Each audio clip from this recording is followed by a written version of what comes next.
De acuerdo. ¿Me escuchan, verdad? Sí, lo escuchamos. Bueno, vamos a revisar el artículo de evaluación de las funciones ejecutivas, una revisión de instrumentos y temas críticos por Raymond Chan, David Chun, Timotheo y J. J. Chen. Entonces, aquí lo que vamos a ver es que el término de funciones ejecutivas comprende una serie de conceptos y procesos entre los que se encuentran el razonamiento verbal, la solución de problemas, la planeación, la secuenciación, la habilidad para mantener la atención, la resistencia a la interferencia, el uso del feedback, las tareas múltiples en paralelo, la flexibilidad cognitiva y la habilidad para enfrentarse a las cosas nuevas. Estas funciones han sido llamadas componentes fríos de las funciones ejecutivas y esto debido a que sus procesos cognitivos correspondientes no involucran un desencadenamiento emocional y son relativamente mecanicistas o basados en la lógica. Por otra parte, hay otras funciones ejecutivas que involucran emociones, creencias o deseos, tales como las experiencias con recompensas o castigos, la regulación de la conducta social personal y la forma de decisiones que involucran la interpretación emocional y personal, y estas son consideradas como calientes. Algunos estudios han mostrado que las alteraciones en las funciones ejecutivas, ya sea las frías o las calientes, pueden tener efectos devastadores en la actividad cotidiana de las personas, incluyendo la habilidad para trabajar y asistir a la escuela, funcionar de manera independiente en la casa o desarrollar y mantener relaciones sociales adecuadas.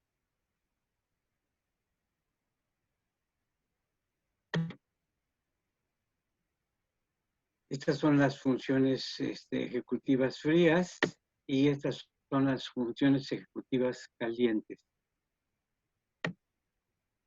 El estudio neurológico del síndrome disejecutiva o disexecutive en inglés y su rehabilitación correspondiente enfrenta dificultades propias. Una de ellas es la evaluación válida y precisa de las funciones ejecutivas. Las funciones ejecutivas son una serie de habilidades que llevan al logro de una meta. La falla en la evaluación de las funciones ejecutivas puede deberse a varias razones, como el daño en cualquiera de los componentes, que difícilmente puede ser descartado después de que ocurre una lesión cerebral o psicopatología. Una dificultad adicional radica en la aparente fractura en el sistema ejecutivo, la cual depende en una buena parte de la habilidad para desarrollar modelos más específicos de las funciones ejecutivas.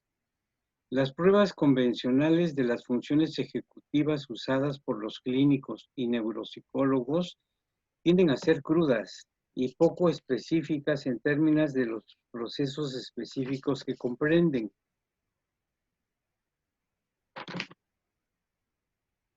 El avance significativo de los procesos específicos componentes de las funciones prefrontales.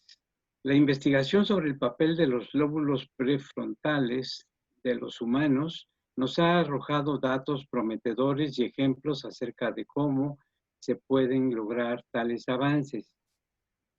Al revisar los tests que se usan comúnmente para evaluar las funciones ejecutivas y al evaluar la evidencia empírica, en este artículo se pretende servir como una revisión general de la evaluación de las funciones ejecutivas realizada por practicantes clínicos e investigadores. Específicamente, En ese artículo se pretende identificar los principios centrales que relacionan a los modelos y las funciones ejecutivas. La sensibilidad al daño en el lóbulo prefrontal, la validez ecológica, la falta de correlación entre los puntajes y las medidas resultantes. Segundo, se pretende también discutir las formas para mejorar el desarrollo de los tests que evalúan a las funciones ejecutivas. Por ejemplo, el desarrollo de tareas basados en la teoría, el desarrollo de tareas que son menos complejas y procedimientos para la selección de reactivos, la realidad virtual. Discutir las implicaciones para desarrollos futuros. Modelos de las funciones ejecutivas. Los modelos que se revisan aquí no son exhaustivos y se limitan a la población adulta. Se seleccionaron algunos modelos por sus implicaciones para el desarrollo de pruebas y para las aplicaciones clínicas para la intervención. Se describirán en orden cronológico, seguidos por una descripción de los tests relacionados y su utilidad clínica para evaluar componentes de las funciones ejecutivas. Los primeros 5 se refieren a componentes fríos de las funciones ejecutivas y el último se relaciona con componentes calientes. El primer modelo o teoría que se revisa es la teoría de Luria. De acuerdo con Luria, el cerebro humano tiene 3 unidades funcionales básicas que se encuentran vinculadas en forma interactiva. La primera se encuentra en el tronco encefálico y es responsable de regular y mantener el desencadenamiento de la corteza. La segunda unidad es la responsable de codificar, procesar y almacenar la información y radica en los lóbulos temporal, parietal y occipital. La tercera unidad se encuentra en la región anterior del cerebro, esto es el lóbulo frontal, y su función incluye la programación, regulación y verificación de la conducta humana. Dentro de la tercera unidad, la corteza prefrontal es considerada por Luria como una superestructura que regula y controla la actividad mental y la conducta. El daño en los lóbulos frontales y en particular la corteza prefrontal altera la programación de la conducta compleja y la habilidad de la persona para verificar o regular la conducta manifiesta. Consecuentemente puede conducir al reemplazo de la programación de la conducta compleja por conductas básicas más estereotipadas que resultan lógicas, irrelevantes o inapropiadas. Los test desarrollados a partir de la teoría de Luria para evaluar las lesiones en el lóbulo frontal se usan con frecuencia en ambientes clínicos como test de diagnóstico. La simple oposición de los dedos, hay una prueba que se llama de oposición de los dedos, y el test de programación motora recíproca son ejemplos de estos tests. Estas pruebas, fáciles de administrar, son sensibles a desórdenes cerebrales, tales como el daño cerebral traumático y la esquizofrenia. En el test de programación motora recíproca, los sujetos son instruidos a chocar sus manos una vez cuando escuchan 2 aplausos y a aplaudir 2 veces cuando escuchan solo un aplauso. Al hacerlo así, se les pide que desinhiban su acción motora y reaccionen en forma contraria. Se pide colocar sus manos en diferentes posiciones, primero con las puntas de los dedos hacia abajo, luego con las manos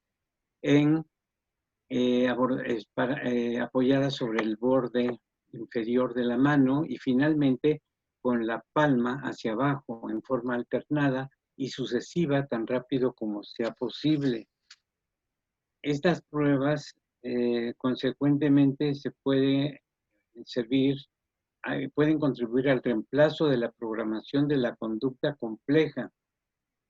básicas más estereotipadas.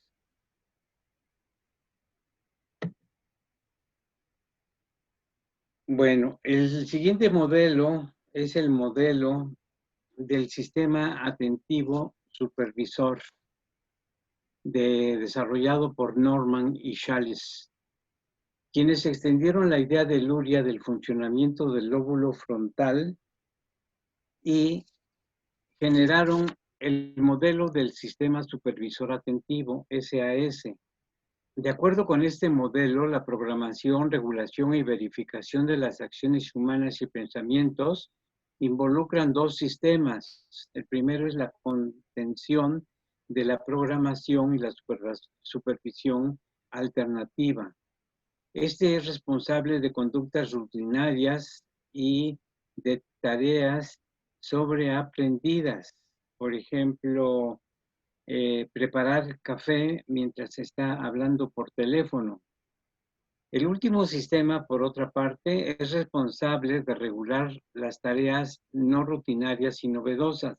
En particular, hay 5 tipos de situaciones donde la rutina, la activación automática de la conducta no debería ser suficiente para el desempeño óptimo. Esto incluye situaciones como que involucran planeación o toma de decisiones, que involucran corrección de errores o solución de problemas, donde las respuestas no son bien aprendidas o contienen secuencias novedosas de acciones, donde se anticipa un peligro y donde requieren de una respuesta habitual, fuerte o a la resistencia de tentaciones. Recientemente, Burgess y colegas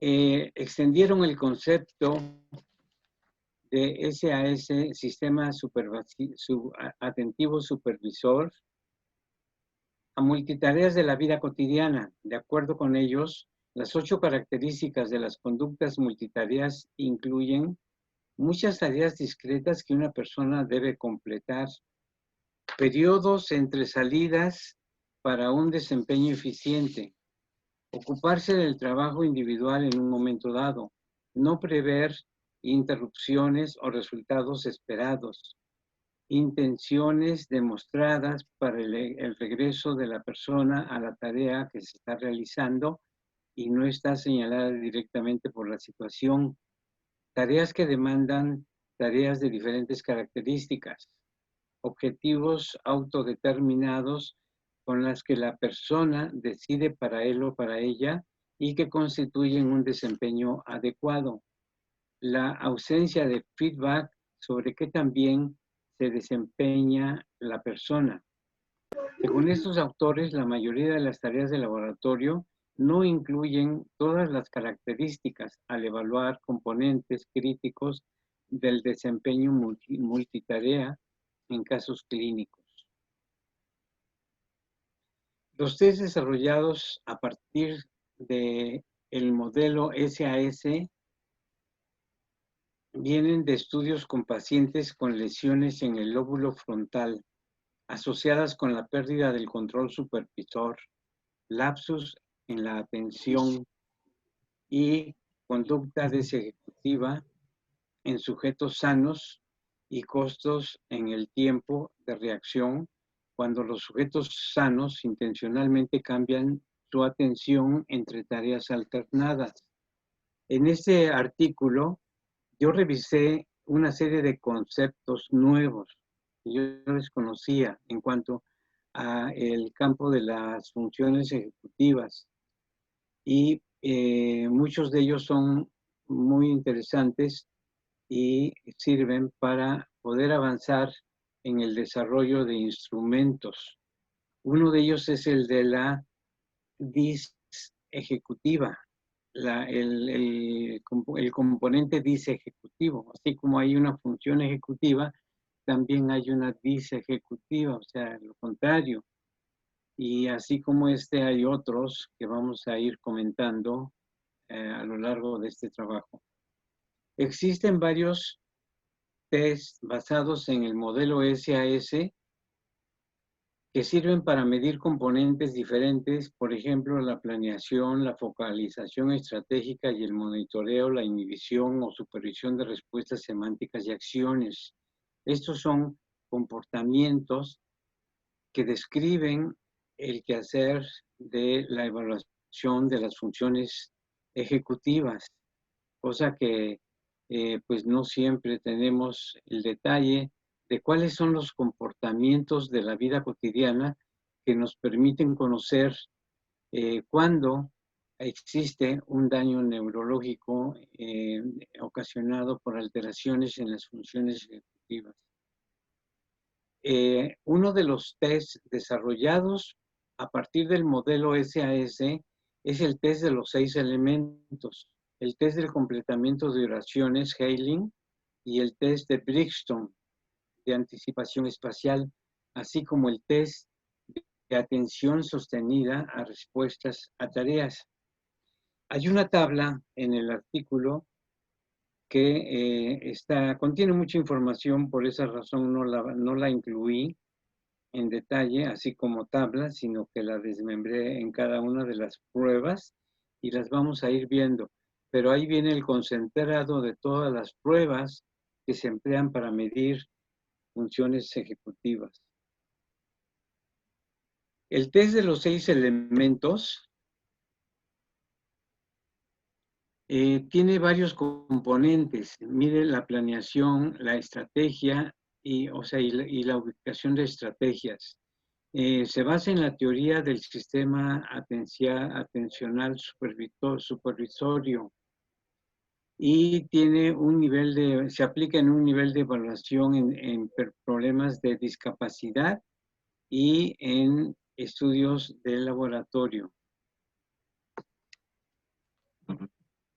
Este test es descrito inicialmente por Chalice y Burgess en un artículo en 1991 y más tarde fue incorporado a la Behavioral Assessment of Dysexecutive Syndrome,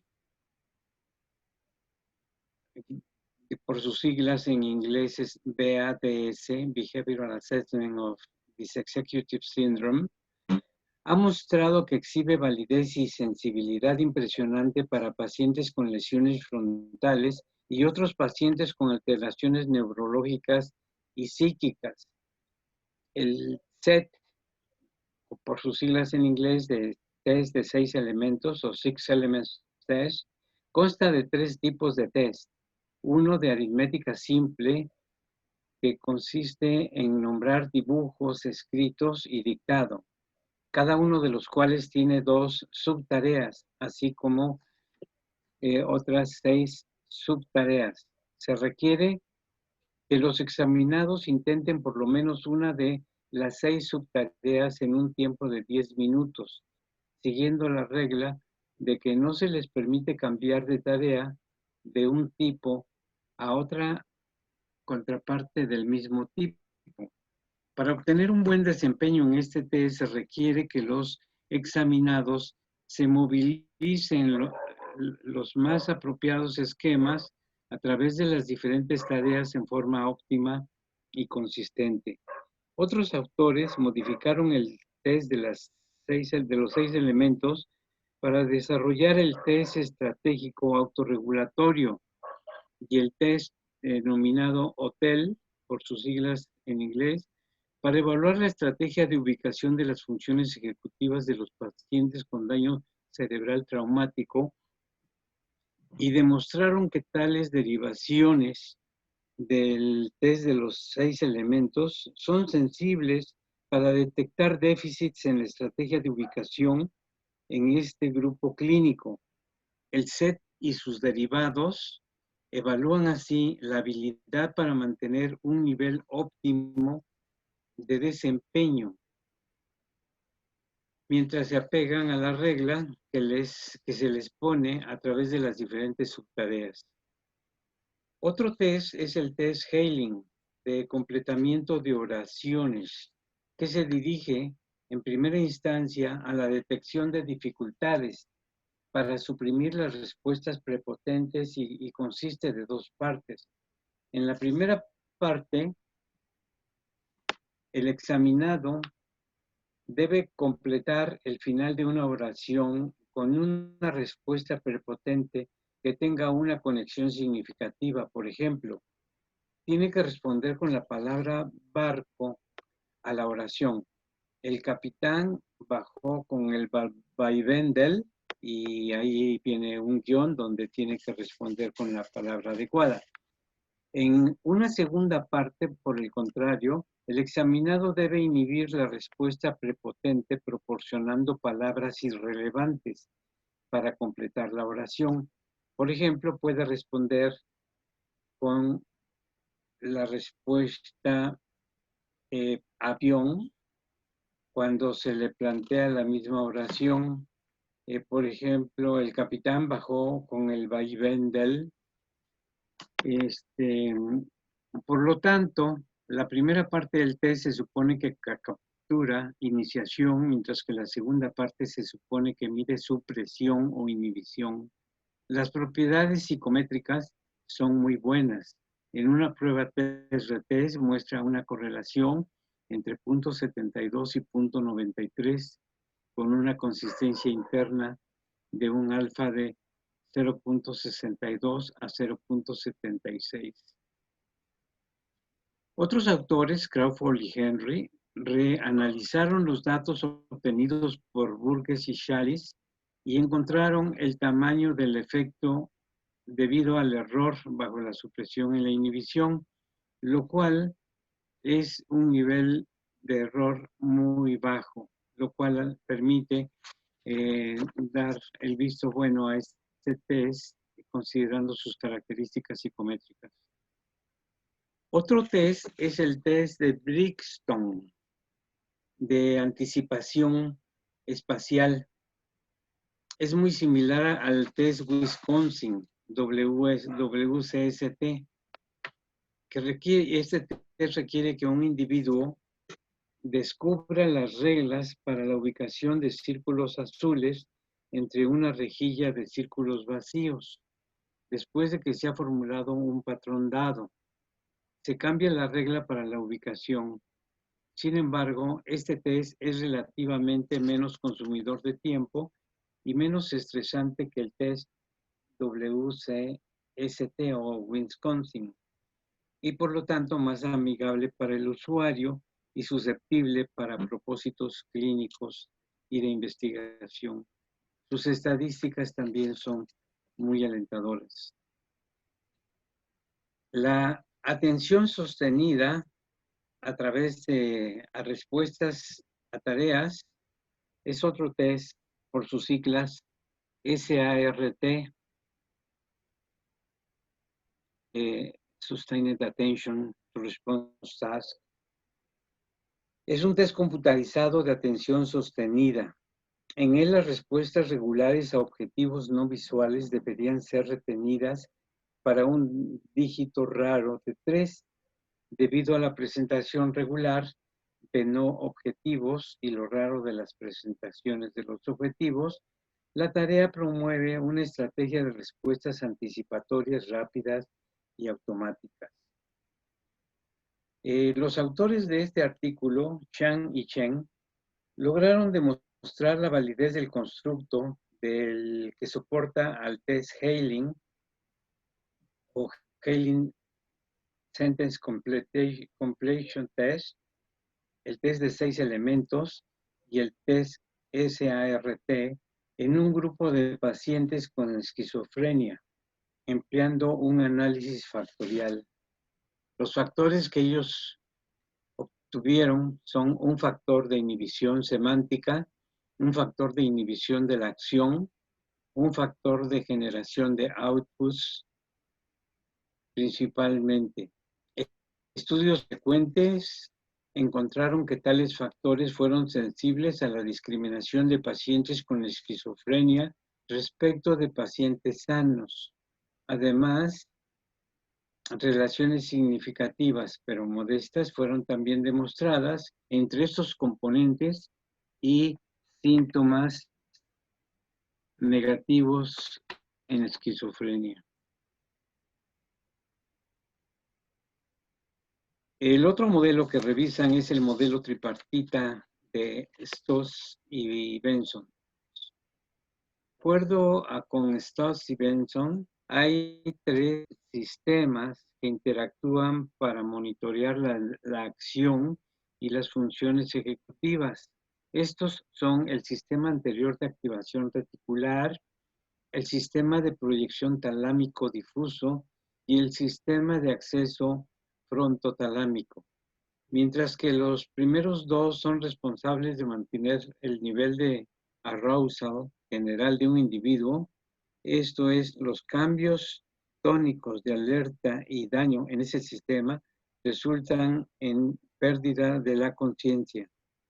El sistema de proyección talámico difuso es responsable de mantener el estado de alerta de un individuo a los estímulos externos durante periodos cortos de tiempo, es decir, los cambios de fase en la presteza y el daño de este sistema producirá una distracción en los estímulos externos. Stoss, en otro artículo en 1995, extiende estos conceptos y habla de su relación sobre cómo podía operar este test. Describen un esquema como una red de neuronas conectadas que pueden ser activadas por un input sensorial, por otro esquema o por un sistema de control ejecutivo. La fuerza de esta teoría es que los autores identifican distintos componentes atentivos, ejecutivos, con una base neuronal, incluyendo la permanencia, lo que involucra al lóbulo frontal derecho, la concentración, un área cingulada, el compartir, que implica áreas orbitofrontales, la supresión, que implica área de la corteza dorsal prefrontal, y la alternancia, áreas dorsal, prefrontal y frontal media. La preparación, que implica a las áreas de la corteza dorsolateral prefrontal, y el logro de metas, que involucra a las áreas prefrontal y la corteza izquierda dorsolateral. Aquí se puede ver cómo ya funciones muy específicas o componentes de comportamientos muy específicos van relacionados con lóbulos o partes de un lóbulo en particular. Los test de las funciones ejecutivas relacionadas con la teoría de Stoss fueron descritos en un artículo en 1995 e identificaron varias tareas que también se suponía que desarrollaron para evaluar atenciones ejecutivas basadas en el sistema autónomo supervisor. Estas incluían tareas que involucran conflictos, tales como varias versiones del Stroop, o sea, del test Stroop. Tareas que demandan alternancia mental entre subtareas o categorías, tales como algunos reactivos de la prueba de Wisconsin. También algunos componentes del test de Trail Making Test y fluencia verbal. Stoss y sus colegas construyeron una batería reconocida como Rothbard Bicrest Battery para investigar la atención. Por sus siglas en inglés sería ROBIA con doble B, que comprensiblemente evalúan las 3 categorías de las tareas descritas anteriormente. Estos test consisten en, primero, una tarea de tiempo de reacción simple para detectar y responder a un estímulo que ocurre sobre un periodo de tiempo a una tasa relativamente frecuente. Segundo, tareas de tiempo de reacción similares a las tareas simples de tiempo de reacción, pero con la condición adicional de hacer una segunda a estímulos no objetivos. Tercero, preparar tareas de tiempos de reacción similares a las tareas selectivas de tiempos de reacción, pero con la adición de una señal presentada en longitudes de tiempo variables antecedentes a los estímulos. Cuarto, tareas centradas para responder a una serie de opciones de tareas de tiempo de reacción donde las respuestas son hechas a los estímulos que ocurren a una tasa alta. 5. Tareas de conteo para contar el número de estímulos presentados a diferentes tasas. Sexto, tareas de división para responder a dos tareas separadas y no relacionadas que ocurren al mismo tiempo. 7. Tareas de golpeteo para hacer una respuesta de golpeteo motor a una tasa fija, ambos con y sin un indicio externo. Tareas de cambio para cambiar entre dos diferentes tareas ante un mismo estímulo. Y noveno, tareas de no acción para suprimir una respuesta ante un estímulo particular o una clase de estímulo. Décimo, tareas para suprimir una respuesta ante un estímulo no objetivo que comparte características con un estímulo objetivo. Y onceavo, tareas de disposición para establecer un modo de respuesta o inicio de tarea cuando los requisitos para una respuesta cambian de un bloque de estímulos a otro. Esta batería ha demostrado tener una sensibilidad preliminar impresionante ante un grupo de pacientes con lesiones focales frontales. En particular, la energetización del esquema se ha encontrado que es sensible a lesiones mediales superiores derechas y el monitoreo de la ocurrencia de estímulos a través del tiempo de anticipación a responder más rápidamente ante estímulos próximos ha demostrado ser sensible a lesiones laterales derechas. Luego viene el modelo de la teoría de Duncan, de objetivos descartados. Aquí el test, bueno, la teoría se llama Goal Neglected Theory de Duncan.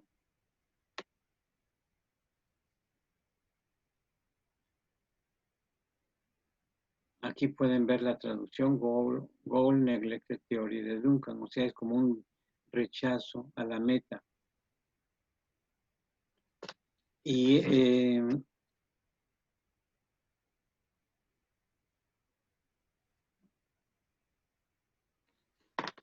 Stoss identificó con sus colaboradores varias tareas que también se suponía que desarrollaron para evaluar atenciones ejecutivas basadas en el sistema autónomo supervisor.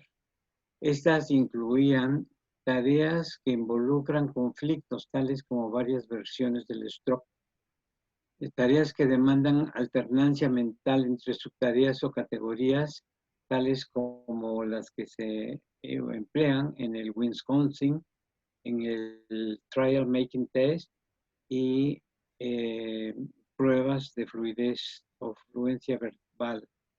Y 3, test que involucran control cortical superior para sostener y monitorear la atención sobre periodos extensos de tiempo, tales como los test de atención sostenida. Los test desarrollados a partir de este modelo o teoría de rechazo a las metas no se desarrollaron a partir de una teoría directamente, sino que fueron juntándose una serie de tareas basadas en las teorías en un paquete que se vino a llamar Goal Management Training, GMT. El énfasis del GMT está en ayudar a los pacientes a ser más exitosos en codificar las metas y submetas y aprender una rutina de chequeo mental que les permita mantener el foco en la tarea. El GTM el GMT, perdón, aquí me equivoqué, entrena a los pacientes en 6 etapas que caracterizan los elementos cruciales para mantener presentes las metas. Y estas tareas son como detenerse, definir, listar, aprender, hacer, checar. Entonces, en base a estas tareas, se definen los parámetros relevantes para los objetivos del GMT, para establecer y seleccionar objetivos relevantes y subobjetivos, definiendo la tarea objetivo, manteniendo las etapas como las tareas a realizar y el monitoreo de los logros de la tarea. Levine, en un artículo en el año 2000, demostró que la utilidad clínica y la eficacia del tratamiento del GMT entre un grupo de pacientes con lesiones frontales. Sin embargo, comentaron que el éxito del GMT depende de varios factores que incluyen la autopresteza y la motivación para completar el programa de entrenamiento. Hay otro modelo, que es el modelo de Gorman-Racky, que a diferencia de los modelos anteriores, este se basó en estudios realizados con animales. Y en este caso, la corteza prefrontal, de acuerdo al modelo, cumple sus funciones a través de 2 vías recíprocas, que son la inhibición y la excitación, que conectan las áreas cerebrales posteriores. Por ejemplo, la región frontal específica es responsable de las características de los objetos directamente conectados a las áreas cerebrales posteriores, que se especializan en procesar las características físicas de los objetos.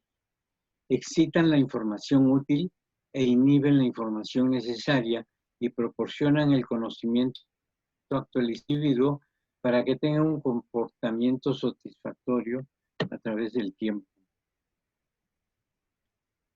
La tarea, bueno, los test para medir funciones ejecutivas desarrollados a partir del modelo de memoria de trabajo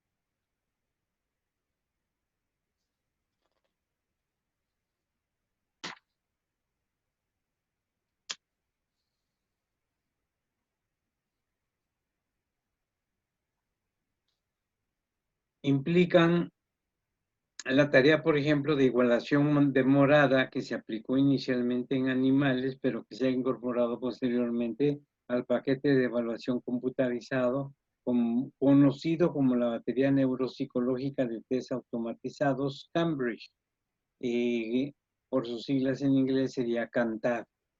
Además, hay algunos tests que fueron desarrollados inicialmente a partir del constructo de memoria de trabajo, incluyendo las propuestas hechas por Baddeley y Goldman y Racky para usos experimentales y clínicos. Por ejemplo, el test de letras y números y el test llamado NBAC,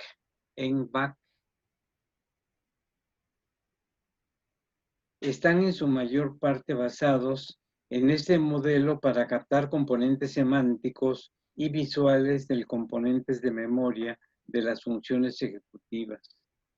El test de letras y números involucra la presentación auditiva de una serie mezclada de números y letras. El examinado debe responder primero repitiendo los números en el orden de menor a mayor, y después debe repetir las letras ordenadas alfabéticamente.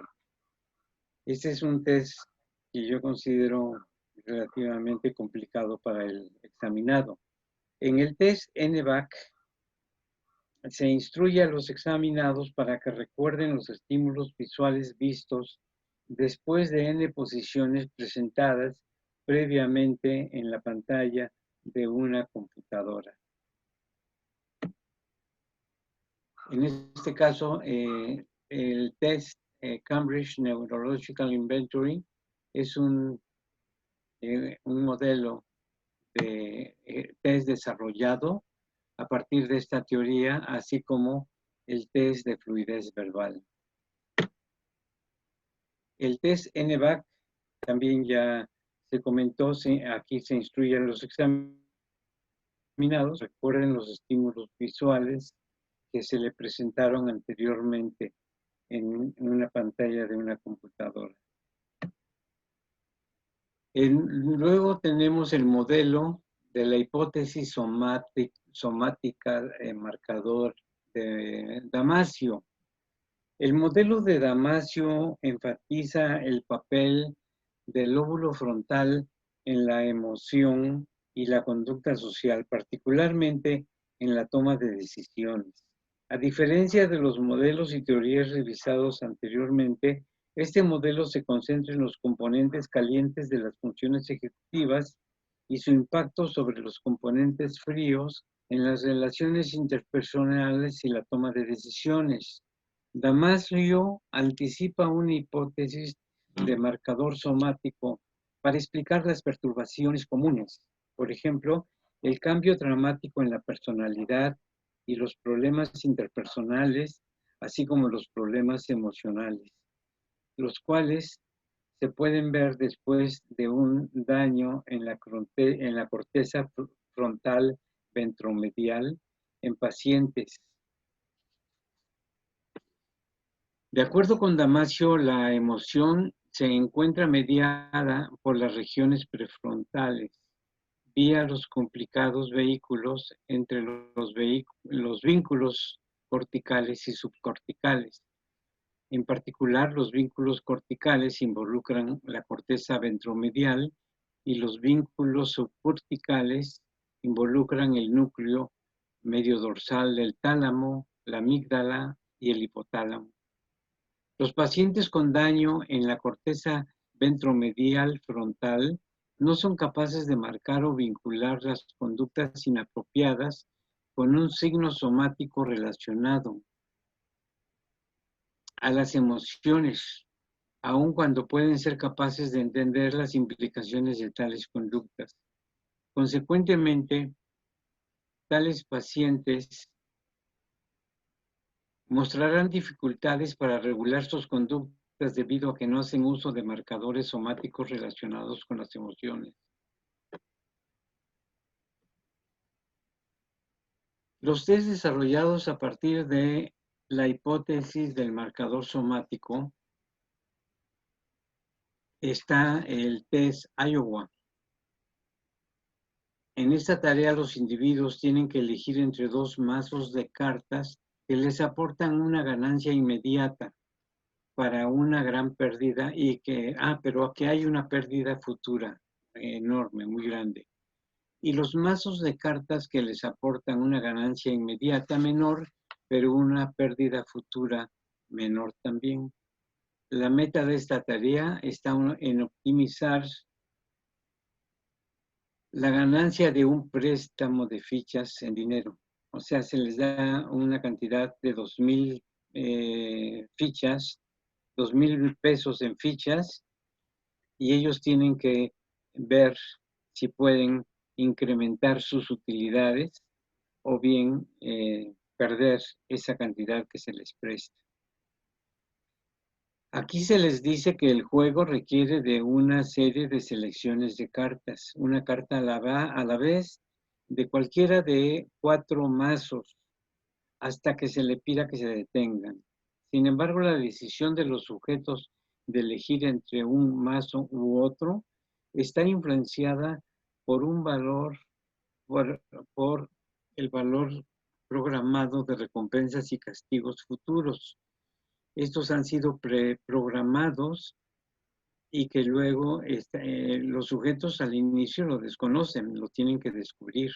En síntesis, hay 2 mazos. Los primeros 2, el A y B, que son desventajosos porque le cuestan mucho a largo plazo, mientras que los mazos A y D son ventajosos porque le permiten una ganancia o una utilidad total mayor en el largo plazo.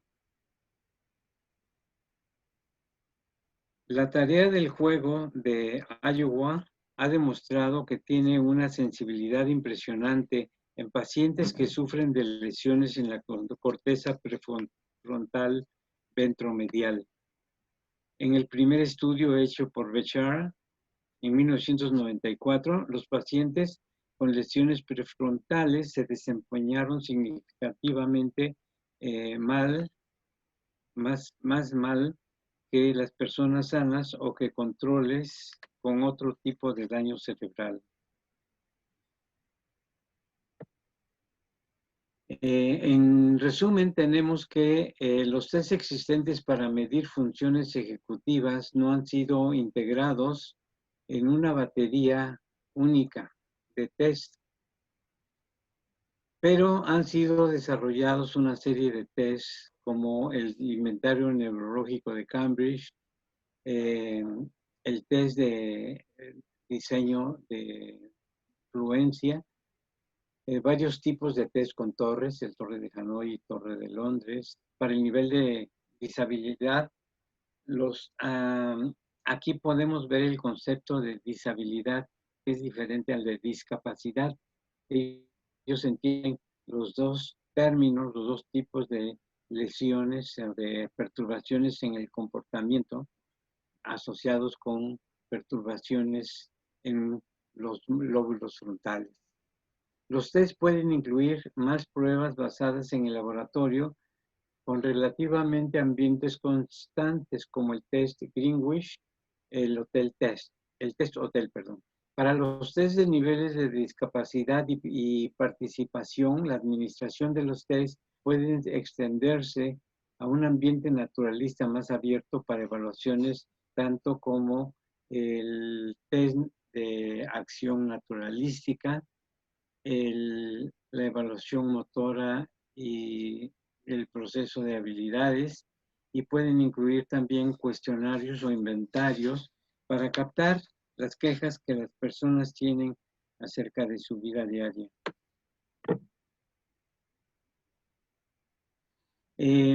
Los autores discuten los temas de la validez funcional, la validez ecológica y la validez etológica. Y dicen que las pruebas empleadas para medir funciones ejecutivas deberían atender la validez, esos tres tipos de validez. Es interesante, hablando de la validez de contenido, cómo ellos mencionan que los elementos que se miden, los componentes que se miden en estos test, se encuentran descritos en varios documentos. Uno es la Clasificación Internacional de Discapacidad y Disabilidad, el ICID. Otro es otro documento es la Clasificación Internacional de Funcionamiento, Disabilidad y Salud. Y de acuerdo con estas clasificaciones, hay 4 niveles de terminologías que se describen cómo una deficiencia puede afectar a una persona. Los primeros 2 niveles, la patología y el daño, describen la enfermedad de una persona, mientras que los otros 2 niveles, la disabilidad y la discapacidad, describen la enfermedad en términos de sus consecuencias externas. Los últimos 2 niveles han sido recientemente mencionados en términos de la funcionalidad del paciente. Así que vemos aquí una serie de conceptos que describen distintos tipos de alteraciones y perturbaciones en el comportamiento asociados con daños en lóbulos cerebrales. Bueno, los cambios principales y las oportunidades de rehabilitación de las funciones ejecutivas. Aquí es interesante ver cómo los autores proponen que en realidad lo que se busca no es captar el problema de discapacidad en las pruebas, o sea, que las pruebas sean sensibles a la discapacidad, sino que las personas sean capaces de regresar al trabajo o realizar su trabajo independiente, su vida independiente en su casa. De manera que esto es el elemento fundamental para determinar la validez ecológica y etológica. Se menciona que la neurociencia cognitiva social como un vínculo viable entre pruebas de laboratorio y el funcionamiento en la vida diaria. Aquí vemos también que ellos enfatizan que el tema central de la discapacidad y de la medición de las funciones ejecutivas es ver el comportamiento de las personas para que ellas se puedan desempeñar de manera independiente en el trabajo y en su casa. Se menciona un tema que tiene que ver con las características de la población. Es decir, se menciona que los test que se emplean para medir las funciones ejecutivas son test que se ubican en la teoría clásica de los test y por lo tanto existen en esos instrumentos una dependencia con respecto de las muestras de las cuales se obtuvieron los sujetos para el estudio, o bien también una dependencia respecto de la aplicación, cómo se realizó la aplicación de las pruebas. Por esa razón, ellos proponen que el modelo de Rasch y la teoría de respuesta al ítem pueden ser elementos muy importantes para el desarrollo de nuevos instrumentos de medición de funciones ejecutivas. De esta manera se puede tener escalas de medida independientes del examinado y muestras independientes de la dificultad del reactivo. Mencionan también que la realidad virtual puede ser un elemento de apoyo muy importante para la elaboración de pruebas para la medición de las funciones ejecutivas. Y aquí mencionan un caso de un estudio realizado por Morris con un juego que era una tarea de juego de golf que se jugaba en la pantalla, con una pantalla sensible al tacto. De manera que ahí las personas podían realizar las tareas que se les pedían para completar el juego de una manera exitosa. Y todo esto mencionan que la realidad virtual tiene mucho que ver, que puede ayudar a desarrollar instrumentos de medición más eficientes de las funciones ejecutivas. Las conclusiones es que, aunque no hay un estándar para la evaluación de las funciones ejecutivas, es decir, una batería ya desarrollada como batería de cabecera de los evaluadores, actualmente hay una serie de test que pueden cuantificar componentes específicos de este complejo constructo. Vimos una cantidad muy grande de términos que se refieren a habilidades que ellos consideran como componentes de las funciones ejecutivas. Con el avance de las teorías y modelos de las funciones ejecutivas, la segunda generación de test sobre los conceptos teóricos de los déficits involucrados en los componentes específicos. Con estos mayores avances se puede facilitar una evaluación más adecuada, sensible y específica del desempeño de las funciones ejecutivas. Bien, pues esto es lo que se refiere a mi participación. Si hay alguna pregunta, les agradeceré.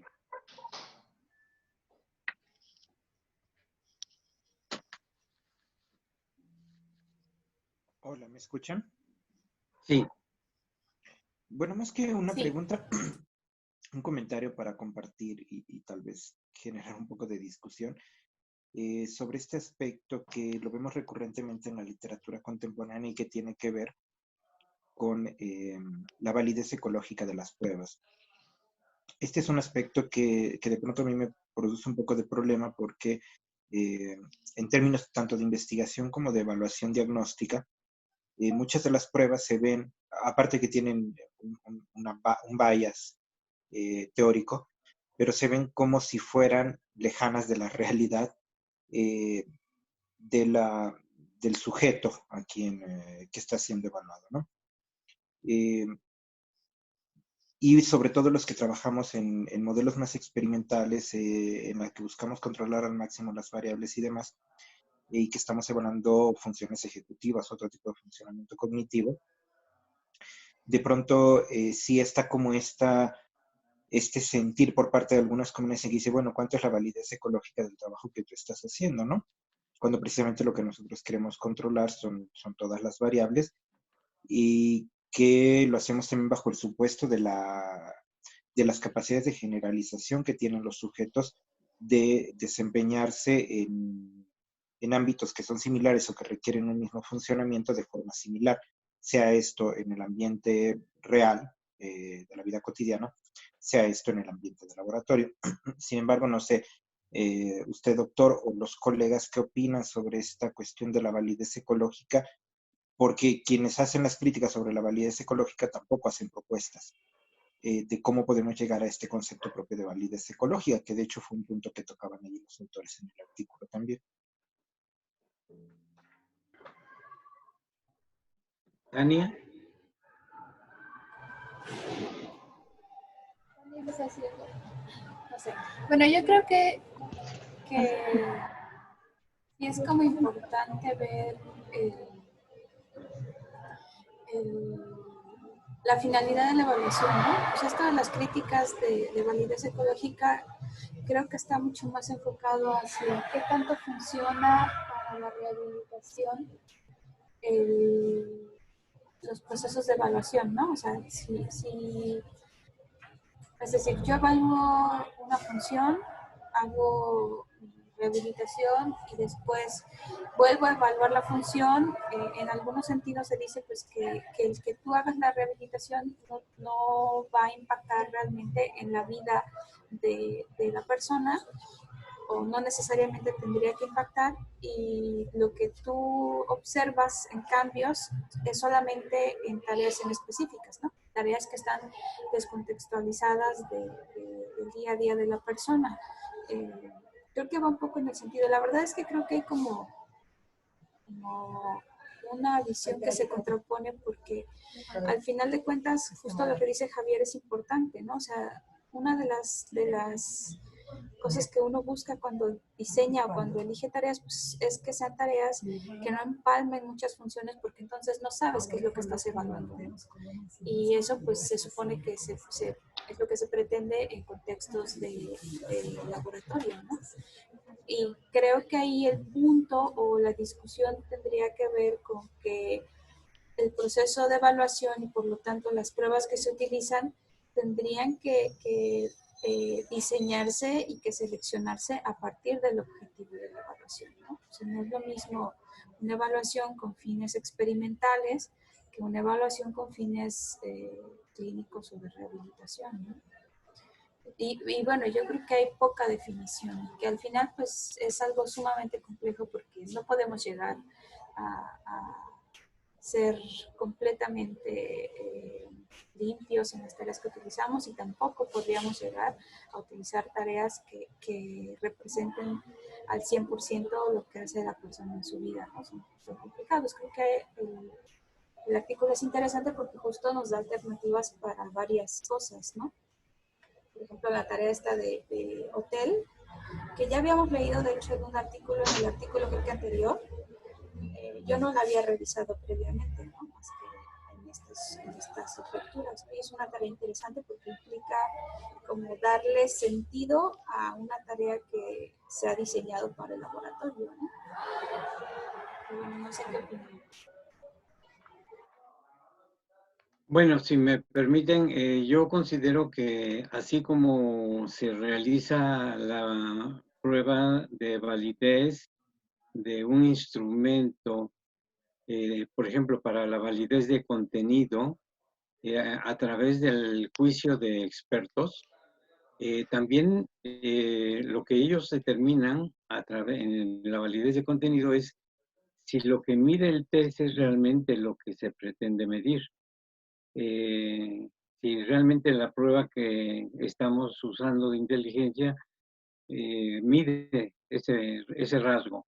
Así también, la validez ecológica es un paralelismo que se establece entre lo que es la eh, acción in situ, es decir, lo que las personas hacen en la vida cotidiana, y si esto está reflejado de alguna manera en el instrumento. Por esa razón, el test del golf puede no ser el caso más indicativo, pero sí usando medidas computarizadas o pruebas computarizadas que emplean la realidad virtual, podemos reproducir situaciones de la vida diaria donde vamos a ver si las personas son capaces de establecer metas y submetas, y si pueden jerarquizar las submetas y esas las pueden relacionar con su trabajo cotidiano, lo que es su quehacer de la vida diaria. Ese sería mi comentario.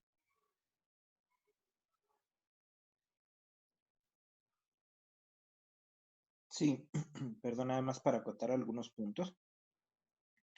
Yo creo, y vuelvo siempre me uno a la moción del doctor, y volvemos siempre al hecho de que en cualquier caso, aunque yo trate de ser más naturalista, la evaluación, sea en términos de investigación, en términos diagnósticos de la clínica, lo que yo me espero es que si el sujeto tiene alterada una función, esta función no va a ser específica para una única tarea, sino que la función permite la solución de más tareas que tienen o que requieren el mismo esfuerzo cognitivo. Por lo tanto, volviendo a lo de la validez ecológica, pues a mí me parece viable y válido que estas pruebas que se utilicen en el supuesto de que reflejan la capacidad del sujeto para utilizar esa función en otros muchos contextos, y que esta función va a ser medianamente alterada en todos los contextos del ambiente, ¿no? Aparte de estas tareas de realidad virtual y por ejemplo, la tarea de las cartas, yo no conozco otras tareas que sean como naturalistas o que intenten ser lo más naturalistas posible y que nos permitan controlar y medir con especificidad una función en particular. No sé si alguno de los colegas ha utilizado alguno de estos modelos y si existen como tal, o sea, que nos permitan el control y demás elementos.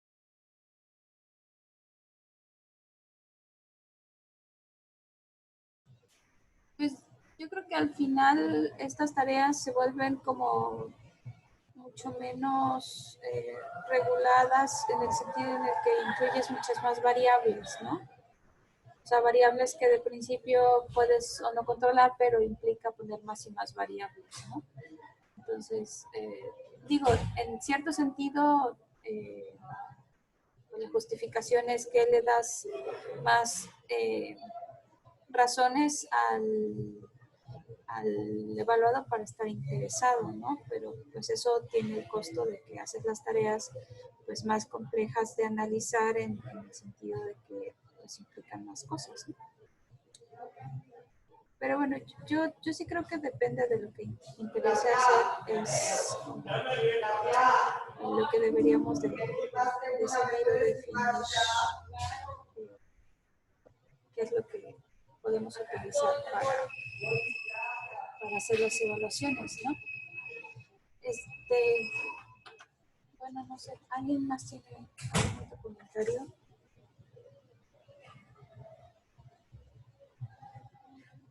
A mí me pareció, hubo varias cosas que me parecieron muy interesantes que creo que sí me gustaría retomar a título personal. Por ejemplo, me gustó o me pareció interesante investigar sobre esta tarea de Salis de Dixon Spatial Anticipation Test. Creo que está interesante, que es una alternativa de Wisconsin y bueno, según aquí lo definen como más rápido de aplicar, entonces creo que eso está bastante interesante para los que nos interesa cómo evaluar funciones. La otra también es el cuestionario cuestionario disejecutivo de Wilson, que creo que también es algo que quiero rastrear, que no había leído y no conocía ninguna de estas dos. Anda por ahí, Vol. Creo que la veo, pero no veo su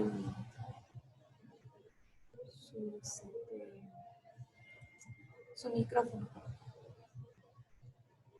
Bueno, igual después le escribo, creo que por ahí hay algo interesante. Cuando habla de la intervención, que en realidad no habla de la evaluación, eso también es interesante, que no encuentra como tal una evaluación de conducta dirigida a un objetivo, ¿no? Eso creo que igual para los que queremos trabajar en cuestiones de evaluación de funciones es bastante interesante ver que no hay protocolo diseñado para evaluar esta función y que es una función bastante importante, ¿no? Entonces, a lo mejor ahí, por ejemplo, hay un campo de oportunidad. Y bueno, lo que menciona de Ivonne es que ella quiere trabajar intervención y aquí lo que describen es sobre todo un modelo de intervención para cumplir objetivos. Si Salman anda por ahí, no sé si escuchó. La vi hace rato, ahorita ya no la veo. El asunto de Rash, ¿no? Que estos autores le proponen como una alternativa buena y viable para la validación de los instrumentos. Acá ando, ¿eh? Ah, sí, ¿escuchaste lo de Rash? Sí, pero la verdad es que como no, o sea, no conozco bien los instrumentos, pues no sé, me quedé como sin opinión, la verdad, así como, pues sí, sería bueno, pero no fue como Ajá. que tenga una opinión así. Yo la verdad es que nunca había visto la relación entre algo que evalúa funciones ejecutivas analizado con Rash. Entonces sí, cuando lo leí así dije, voy a buscar ese artículo para ver qué hacen. Ay, no, ni sí, idea, la verdad. Sí, citan a dos. De hecho, uno de las citas es con Linacre. El trabajo es con Chan, que es el autor de este trabajo, Linacre y Wright. ¿Te acuerdas que Wright es el que hace esta cosa de las no sé qué?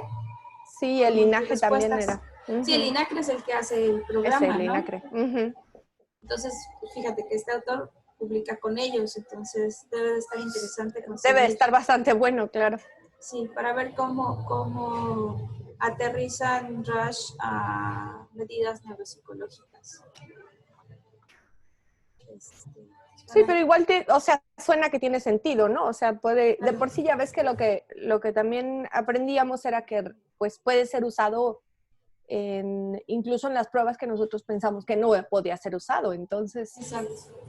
Sí, por eso te digo, porque según yo recuerdo, Wright es el que hace el escalamiento, que aplica el modelo de Rush a medidas con opciones de respuesta. De respuesta múltiple, ajá. Según recuerdo.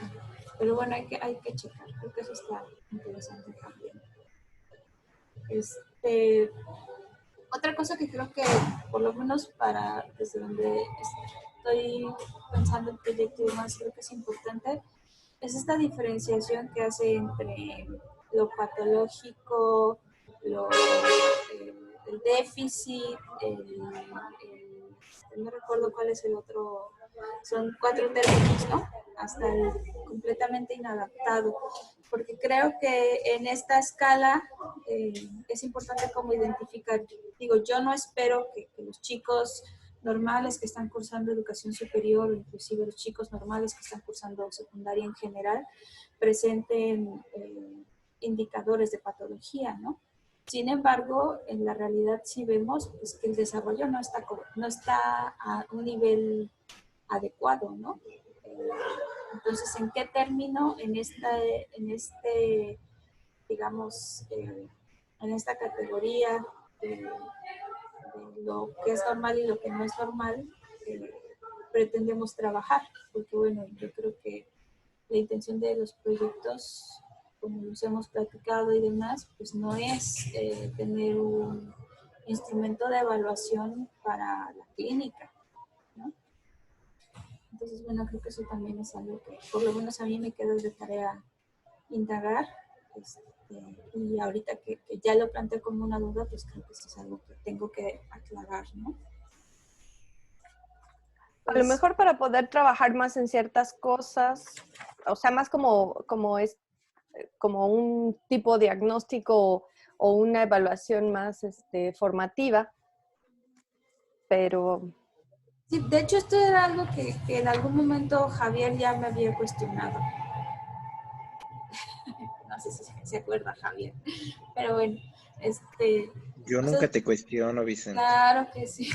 Bueno, me habías puesto en la mente la pregunta sobre esta cuestión de el asunto de diseñar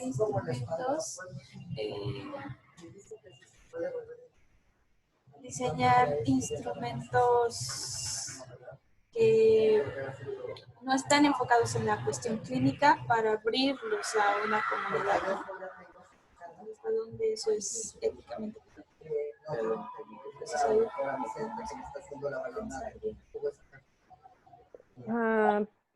pero visto desde lo educativo, pues sí.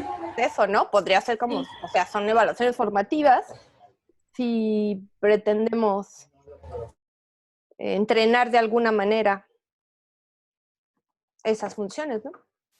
Sí, pues Digo, podría ser. sí, yo creo que va más en ese sentido. También hace poco en un congreso, cuando presentamos el proyecto de intervención, una persona me lo cuestionó y pues yo creo que sí debe quedar claro tanto a nosotros como a cualquier persona que vaya a leernos que lo que estamos proponiendo no es un trabajo clínico, ¿no? No son indicadores clínicos que puedan servir para la práctica clínica, ¿no? Tiene otra finalidad y debería de estar en otro nivel, pero creo que sí tenemos que dejarlo como muy claro, muy bien fundamentado. De hecho, bueno, lo que tú haces también es en lo educativo, ¿no? Y haces las intervenciones que has hecho, no sé si llamarle intervenciones, pero bueno, programa que has hecho es con pues a nivel educativo y con tus alumnos, ¿no? Sí, sí, sí, claro. De hecho, por ejemplo, no, es una pena que no nos esté escuchando por ahí, Ivonne, porque creo que es lo que también ella pretende ahorita trabajar, ¿no? Y definitivamente es un nivel muy distinto que trabajar en la clínica, ¿no? No estamos haciendo neuropsicología, estamos haciendo aplicaciones de, pues digamos, quizás neuropsicología a la educación, ¿no? O por lo menos es lo que yo pretendo hacer. Pero igual interesante, ¿no? Porque, o sea, pues sí, termina cuestionándonos acerca de dónde se unen estos campos, dónde los separas como cuestiones éticas de ambos y cómo, pues eso, o sea, si hablas de una intervención clínica, entonces está mal porque estás haciendo un instrumento que no es clínico para funciones clínicas, pero si lo pasas al plano educativo es válido, entonces es como, o sea, igual pues lo pone a pensar uno, ¿no? Sí. Sí, es un poco como el uso frecuente de, no sé, la escala de Conners, ¿no? Que es lo que se utiliza en todos lados para evaluar TDAH, ¿no? Hasta dónde es un indicador que da rasgos clínicos, pero pues que en educación se utiliza mucho, ¿no? Pero bueno. Uh-huh. Bueno, yo me disculpo porque me conecté un poquito tarde. Hoy tuvimos la visita de un... Teníamos que hacer trámites para designar cosas ay, se me fue la palabra. Heredar todo lo legal del trabajo. Y todos los documentos se tenían que hacer ante el notario, entonces en grupo consiguieron que hoy nos visitara un notario. Y fue justo a la una, entonces fue un relajo, pero bueno. De hecho, por eso también se oye mucho ruido, porque todo el mundo anda con trámites y papeles. Pero bueno, me alcancé a conectar un ratito y pues igual me disculpo por no estar desde el principio. Bueno, pues no sé si alguien quiera comentar algo más sobre este artículo. No. Es igual, entonces, si anda por ahí Rubí.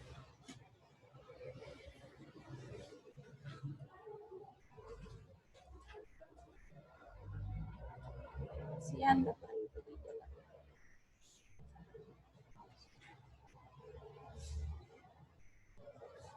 Hola, ¿me Hola, escuchan? hola. Sí. Ya empiezo con la frase de Thalía.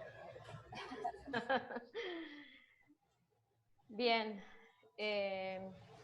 pues yo les voy a platicar acerca de un artículo que es bastante sencillo, sencillo de contar, ¿verdad? Aunque se nota que hay un trabajo bastante arduo que se llevó a cabo en Colombia. No sé cómo hacer para que se vea la Tienes presentación. abajo aparece un rectangulito que está en verde con una flecha. Ajá. Le picas ese rectangulito y te va a aparecer una ventana. Para eso ya tienes que tener abierto el... Ahí está, ¿no? Ajá, exacto. Y ya ahí le das presentar como lo hacías normalmente, lo harías normalmente y ya te aparece.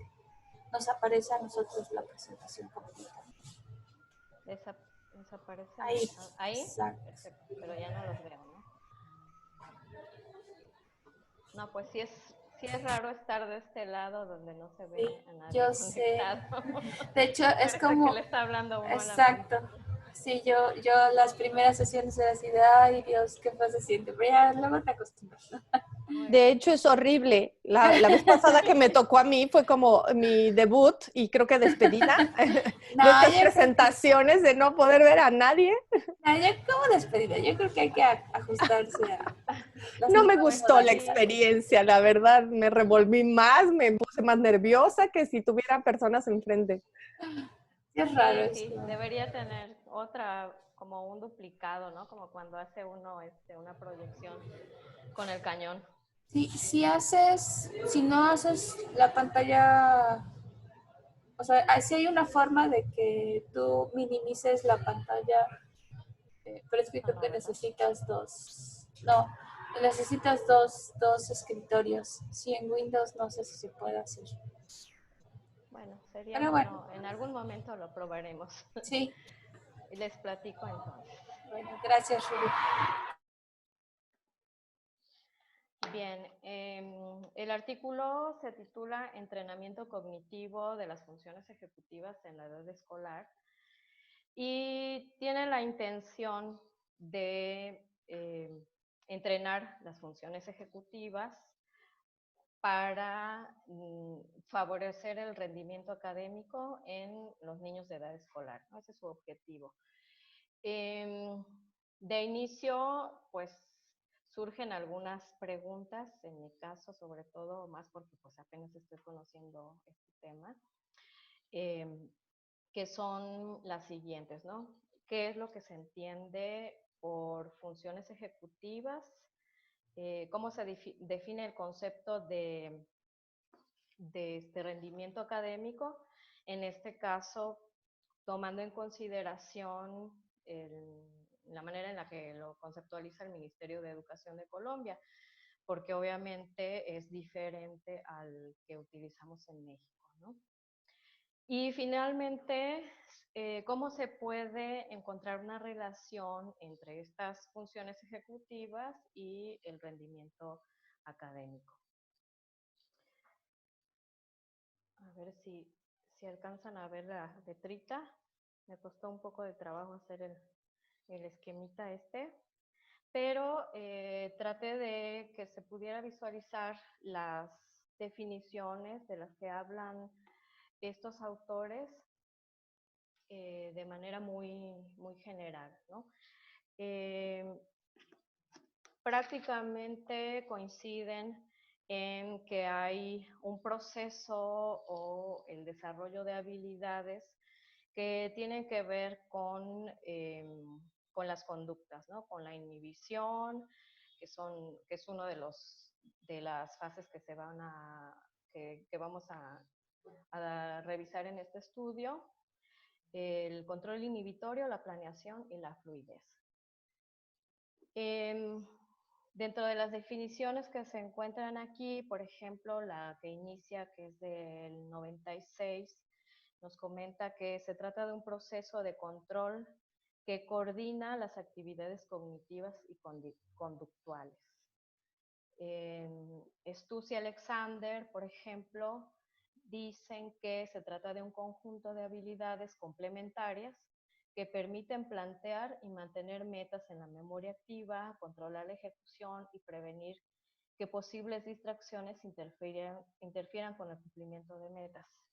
Y bueno, si revisamos las demás definiciones, tienen en común esta idea de la capacidad o el desarrollo de habilidades para poder organizar, planear y controlar la conducta y cómo tiene un impacto esto en la cognición.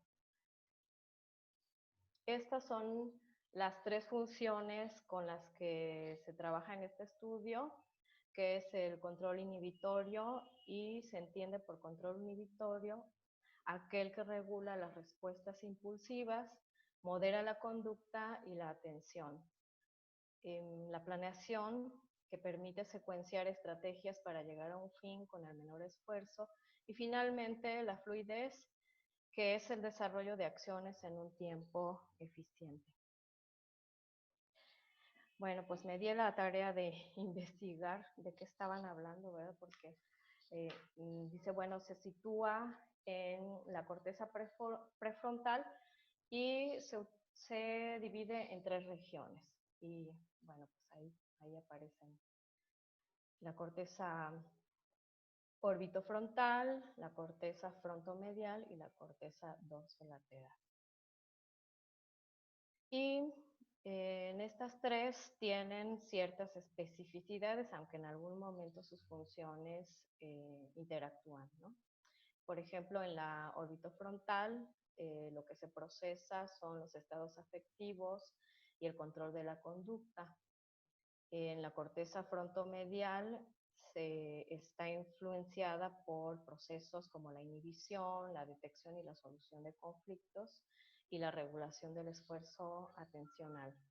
Y finalmente, la corteza prefrontal dorsolateral, que está vinculada a procesos como la planeación, la memoria de trabajo, la fluidez, la solución de problemas, la flexibilidad, la creación de hipótesis, el desarrollo de estrategias, la organización y la sucesión. Bueno, pues estos son las 3 funciones ejecutivas que se estudian en esta investigación, y después también plantea qué es lo que se entiende por rendimiento académico, ¿no? Para ello, ellos consideran que se trata del grado de conocimiento que ha obtenido una estudiante dentro de un proceso de enseñanza-aprendizaje y que esto se evidencia a través de la evaluación. Por lo tanto, los investigadores toman en consideración los resultados de las calificaciones, especialmente en el caso del sujeto de estudio, que se trata de un niño, cuáles han sido sus resultados de sus dos periodos anteriores. Y bueno, ¿cómo se va a entender este rendimiento académico? Pues se refieren a algo que les decía es muy diferente a cómo se contempla aquí en México, que tiene que ver con un desempeño superior, por ejemplo, que va del 5 a 4.5, el desempeño alto que va de 4, ahí tendría que ser .39, me parece que es un error del artículo, pero así venía, a 4, el desempeño básico de 3.99 a 3 y el desempeño bajo de 2.99 a 1. A diferencia de México, porque aquí establecemos un rango que va prácticamente desde 5 hasta 10, ¿no? Bien, el método que utilizan para llevar a cabo este estudio es que hacen un primer análisis de la información del rendimiento académico a partir de un entrenamiento de las funciones ejecutivas. Es decir, que primero hacen una especie de diagnóstico, después de esos resultados aplican ciertas actividades para desarrollar habilidades que tienen que ver con las funciones, con las 3 funciones antes mencionadas, y posteriormente vuelven a hacer la aplicación del test para ver si se ha logrado algún avance. La muestra pues es de un solo alumno y hay, como lo mencioné, un diagnóstico y después un post-test. Los instrumentos que utilizan son las pruebas de evaluación neuropsicológica infantil, que se conocen como ENI, y la batería neuropsicológica de funciones ejecutivas. La descripción del participante pues es un niño de 10 años con un desarrollo normal en los términos que se estipulan en los resultados de educación de primaria, que acude a 5º grado de primaria en una institución pública y que bueno, va acorde a la edad en la que tendría que estar en su nivel escolar. Y bueno, que no ha recibido en ningún momento una intervención relacionada con dificultades escolares. El tiempo de aplicación del instrumento es de 1 mes, en donde se va a realizar de manera diaria y con una duración de 45 minutos. El procedimiento es, en primer lugar, pues el consentimiento de los padres, la investigación sobre cuál es el historial de rendimiento académico de 1º a 4º de primaria y posteriormente la aplicación del diagnóstico, ¿no? En donde van a evaluar la fluidez verbal, considerando la fluidez semántica, la fluidez fonética, la otra prueba que llaman Pirámide de México, que evalúa la planeación, la organización, la resolución de problemas y concentración en una tarea. Y además las subpruebas de Banff, que son las de efecto Stroop, que evalúa el control inhibitorio, y la torre de Hanoi, que evalúa planeación y secuenciación. Bien, los ítems que desarrollan con relación a estas 3 funciones ejecutivas son los que aparecen en pantalla: clasificando, un día de, así es como se inicia la frase, cadena, tapo, lluvia de letras, y en el caso de planeación, arma una historia, desata el enredo, revelando la imagen, agrupa los números, figura número, león manda, el trueque, antagónicos, anulado y palabrero. Son actividades que tiene que ir realizando el niño para medir su su desempeño. Y bueno, aquí les agrego la descripción de más o menos para que tengan la idea de en qué consiste. Clasificando, por ejemplo, lo que hacen es clasificar palabras en categorías, en lo que refiere a un día de, lo que hacen es construir una historia con base en ciertas imágenes. La de cadena es para pronunciar una palabra e inmediatamente decir otra que inicie con la última letra en la que terminó la palabra anterior.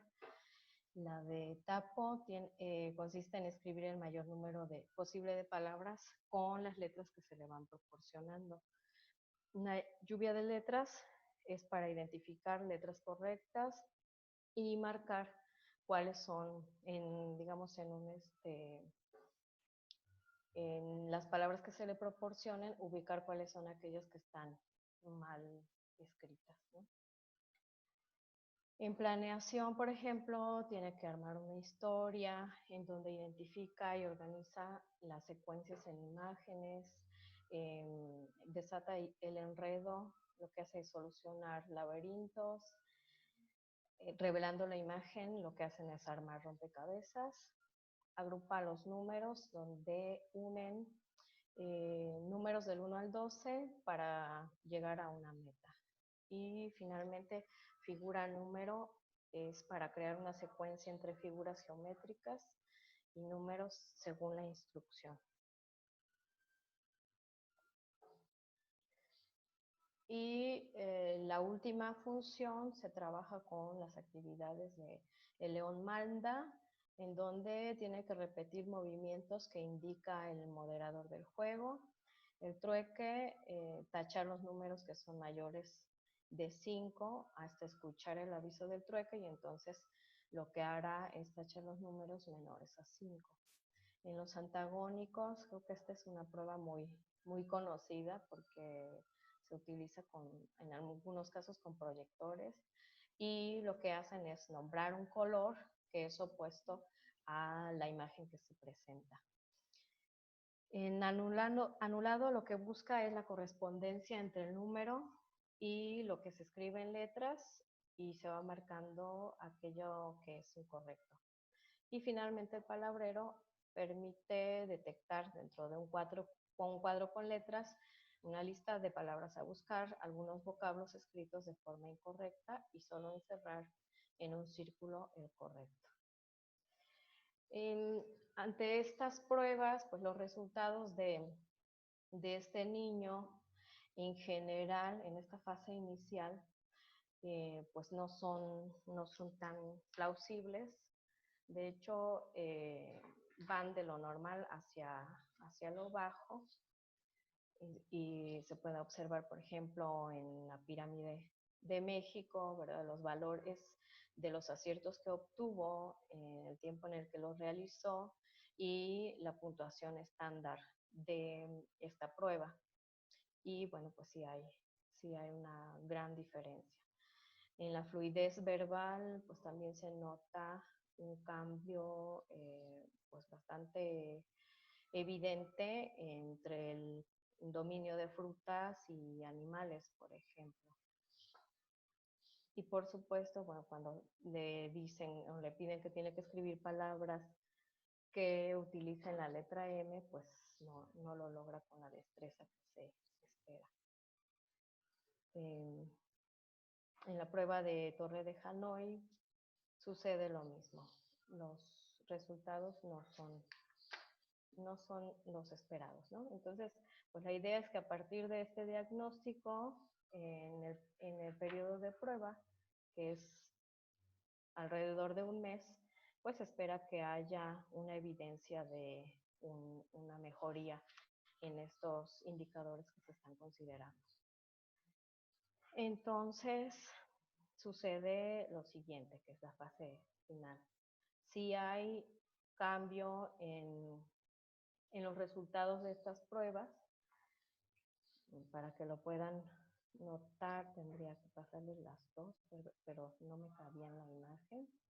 Entonces, si gustan ver, por ejemplo, algunos de los ítems como de las frutas y los animales, que es donde se va a notar bastante, sí hay un cambio considerable en los animales, por ejemplo, que aquí tiene 17 y 67 y en el anterior tiene 10 y 9, ¿no? Y en la torre de Hanoi, pues también se ven el impacto del trabajo que se hizo con estas funciones. Entonces, en las conclusiones de este trabajo, pues es que hay un cambio en cuanto a la manera en la que realizó las actividades, que en un inicio era un desempeño bajo y severo, muy marcado. En esta primera fase, el niño muestra pobreza de vocabulario, dificultad para realizar categorizaciones por iniciativa propia, repite los procesos presentando perseverancia, es decir, lo vuelve a hacer, ¿no? Usa prueba y error, ¿no? Y procura terminar adecuadamente los ejercicios, es decir, sí se esmera por hacerlo bien, pero bueno, no está desarrollado de la manera idónea como para que realice un desempeño de normal a mejor, ¿no? Y entonces en esta segunda fase, con la estimulación o con el trabajo que se hace a partir de las pruebas o los ejercicios que le ponen estos investigadores, pues hay un aumento que va de lo normal a mejores resultados en su fluidez semántica. En cuanto al rendimiento académico, entonces también esto evidencia cambios en las áreas que están relacionadas con los procesos de aprendizaje, la escritura y el cálculo. Y aunque finalmente dice pues que no son resultados concluyentes, que todavía hace falta pues realizar más aplicaciones, sobre todo pues porque solamente fue un ejercicio piloto, considerando nada más un estudiante, ¿no? Y que tendría que ampliarse a una muestra mayor. Y bueno, yo tengo también algunas observaciones que hacer, pero ya me gustaría que las comentáramos en la discusión. Es todo en cuanto toca al artículo. Gracias, Rubí. Pues no sé si alguien quisiera dar alguna opinión. Pues Rubí dice que tiene algunas consideraciones. Me gustaría escucharlas porque yo veo muchos detalles. Sí. Rubí, igual si te acercas un poquito más al micrófono para que te escuchemos un poquito más fuerte. A ver. Tal vez ahí, no, tal vez le subo volumen. ¿Sí? Sí, ¿Ahí? Ah, sí, ándale. Gracias. era el volumen. Ah. Sí, me surgieron pues varias dudas, ¿no? Porque obviamente mi acercamiento es bastante incipiente y tiene que ver, claro, esta no es una prueba elaborada en México, pero tiene que ver también como con mi dominio en el campo de la docencia y mucho con las pruebas que se aplican, que en algún momento ya les había comentado en el grupo. La verdad es que no los puedo ver.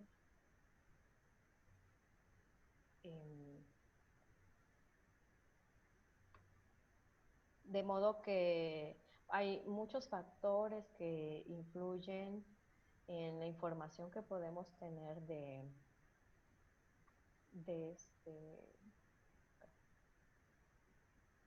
del rendimiento académico, ¿no? En este caso, por ejemplo, es un estudio que se supone toma información del chico, ¿no? Es decir, no lo dice, pero tuvieron que acudir a la escuela y revisar, o seguramente con la boleta del niño, revisar que habían obtenido en los años anteriores, por ejemplo. Y que sucedería lo mismo si lo aplicamos aquí en México, ¿no? Pero nosotros a nivel de los planes de estudios, por ejemplo, han ido cambiando las formas de enseñar de los maestros, esperando pues siempre que se mejore o que tenga un impacto positivo en los estudiantes. De modo que, por ejemplo, si tomáramos en cuenta los resultados de la prueba PISA que aplicamos a niños, yo estoy hablando con mi experiencia en secundaria, ¿verdad? Que se les aplica a los chavos de 15 años, sí tendríamos resultados distintos, ¿no? Es decir, puede ser que encontremos niños que con la prueba de PISA tengan un resultado tal vez de que no hay dominio en la comprensión lectora, y puede ser que si vamos al resultado de la prueba de planea, por ejemplo, encontremos que sí tiene comprensión lectora, ¿no? Entonces, cuando se llevan a cabo las calificaciones, no se toma nada más en cuenta una competencia o una habilidad, sino también el dominio de la asignatura con la que se está trabajando, ¿no? De hecho, la mayoría de los maestros están obligados a enseñar lo que viene en el plan de estudios, ¿no? Que se intentó que fuera uno de los cambios en el plan de estudios del 2006, por ejemplo, que es cuando se cambió a trabajar con competencias, y que bueno, eso también tuvo su grado de complejidad en la enseñanza de las asignaturas, ¿no? Podemos decir, que, por ejemplo, que en el 2011, que nuevamente hubo otro cambio en esta forma de enseñar, se ha priorizado, por ejemplo, la educación con base en ciertos aprendizajes. Entonces, sí me parecería que si se va a realizar una aplicación de este tipo, tendría que notarse, ¿no? Bueno, ¿qué relación hay entre esa función ejecutiva que sea como un poco más planeada, ¿no? Relacionada, por ejemplo, con la fluidez, que es la que está más relacionada directamente con la capacidad del dominio de lengua, lo que tiene que ver con lo semántico, pues que se viera también un diagnóstico de los estudiantes con ese dominio, pero que esté revisando precisamente ese aspecto, ¿no? Que es en donde yo creo que podría haber una falla en la información que se pudiera obtener, ¿no? No sé qué opinen, sigo sin verles. Ok, Yo, Javier. sí, perdón, yo ahí sí tomando libremente el micrófono. Me siento en el karaoke. Yo creo que hay varios puntos que tiene este artículo y que considero que son debilidades metodológicas principalmente, ¿no? Claro. Uno de ellos, y que ya habíamos discutido con anterioridad, es cómo utilizan el rendimiento académico, es cómo lo definen y cómo tratan de utilizarlo en su investigación, que después al final parece que tampoco tiene relevancia el estudio del rendimiento académico, porque no hay ni hipótesis ni objetivos y mucho menos resultados respecto al rendimiento académico. La otra cosa que me produce problema, obviamente, es el tamaño de la muestra. Es una muestra Sí, de un claro. sujeto, ¿no? Sí.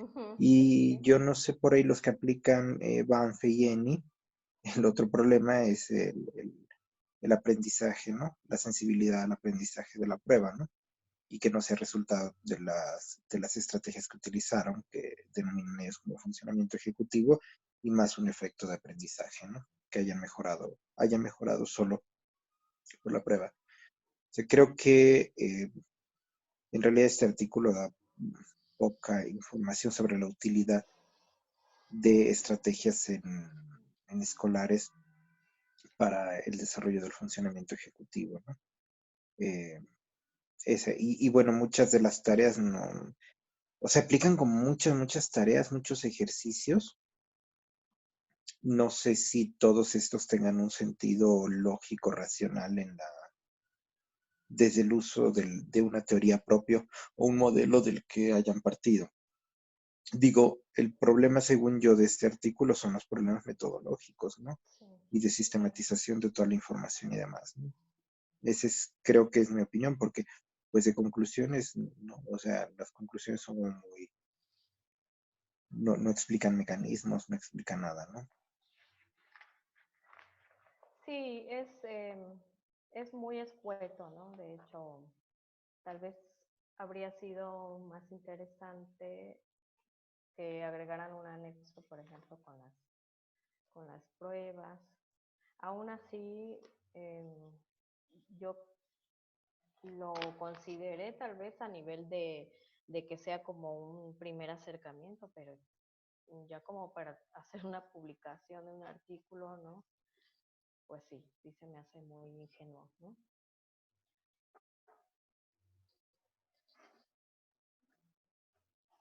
Sin embargo, también creo que, pues por lo menos como ejercicio didáctico, ¿no?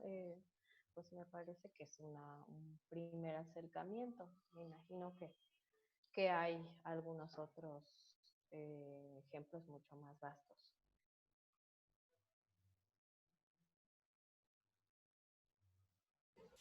Sí, yo también.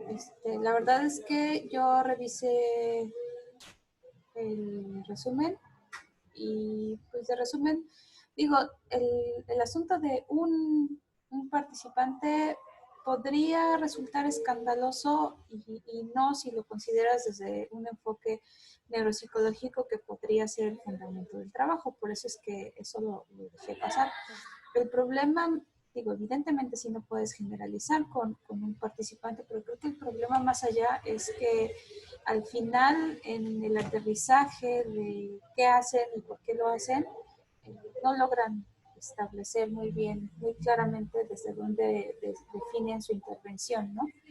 Creo que hubiera sido mucho más interesante si hubieran logrado como decir, bueno, esta es la tarea que vamos a utilizar para intervenir y lo vamos a hacer por esto, pero pues eso no está presente en ninguna parte del trabajo.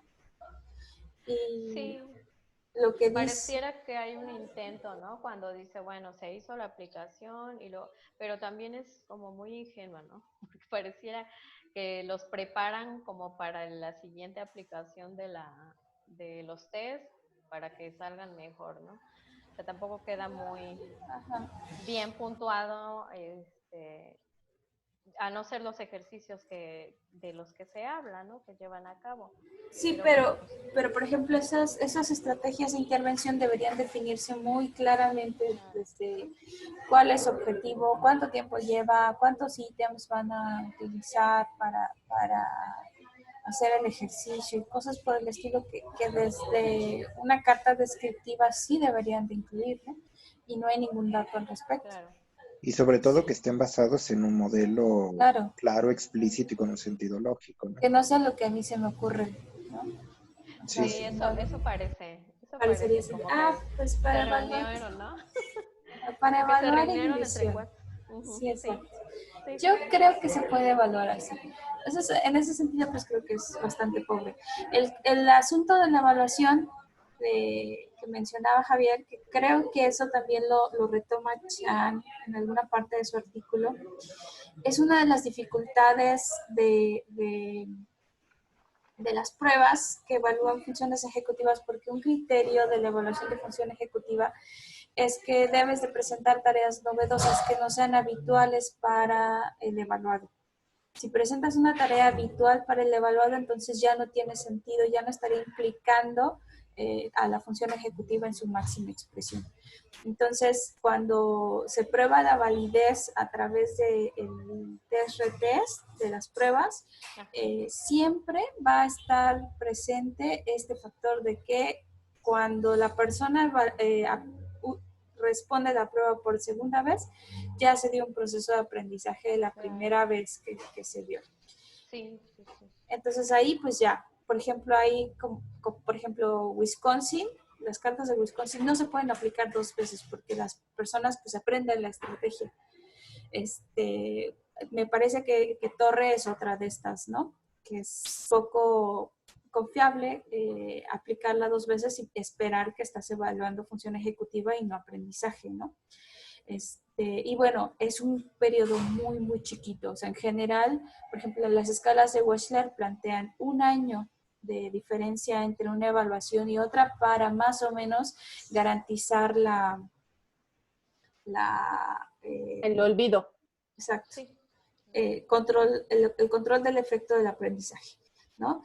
Y pues bueno, yo creo que hay algunas en las que no se puede controlar, ¿no? Ese siempre ha sido también como un problema en la neuropsicología, el asunto de con qué pruebas, pretest, post-test, verificar que tu intervención funciona. Porque además, otra cosa que destacar, bueno, aquí a lo mejor la intervención fue de un mes, que es sumamente poco, pero cuando son intervenciones un poquito más largas, por decir, un semestre, 6 meses en la vida de un niño es muchísimo tiempo. O sea, suceden muchas cosas del desarrollo, ¿no?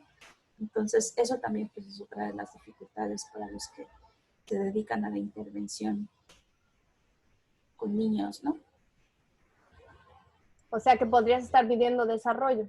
Exacto, exactamente. Entonces, es una de las cuestiones ahí, de los elefantes en el cuarto que no se han resuelto, ¿no? O sea, control cero aquí en este estudio. Pero bueno, a mí, usando tus palabras, Vicente, a mí sí me parece escandaloso que hayan utilizado una N de 1 para un estudio que no es neuropsicológico. Sí, Sobre todo porque este niño no tiene características particularmente especiales respecto a otra población. me parece que no hacen una buena evaluación, porque por ejemplo lo que dicen, si se dan cuenta, en el desempeño académico está sumamente bajo. O sea, es un niño que no tiene un desempeño normal. Lo califican como normal, pero los rasgos que presentan no son rasgos de un niño normal. O sea, más bien hay una carencia de un diagnóstico neuropsicológico preciso. Pues probablemente más que trabajar funciones ejecutivas con el niño, pues hace falta trabajar otras cosas. Sí. Lo raro es que se lo hayan publicado, no que lo haya escrito. Sí, pues bueno, supongo que también tiene que ver con la revista, ¿no?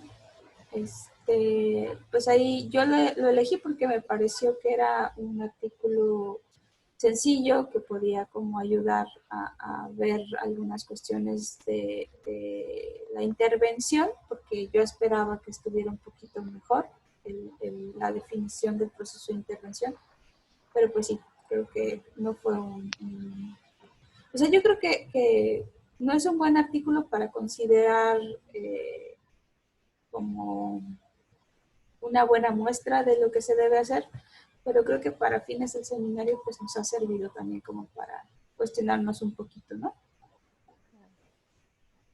Sí, total. Para ver qué no tenemos que hacer. El chiste es que genere discusión. Sí.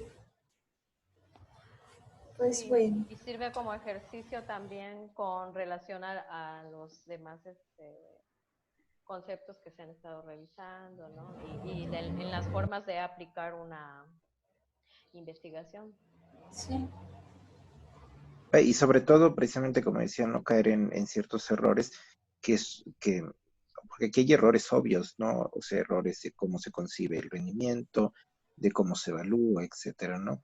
Y que de pronto si no tenemos claro, y el objetivo de este seminario es precisamente llegar a un lenguaje común sobre cuáles son las debilidades que tenemos en el estudio del funcionamiento ejecutivo para poder subsanar eso en la medida de lo posible en los proyectos de investigación, ¿no? Hay alguien hizo una pregunta que no entendí. Eh, escribió en el chat. Ahora no sé cómo entrar, Alejandro dice, normal pero sería de sí. rendimiento académico regular o destacado.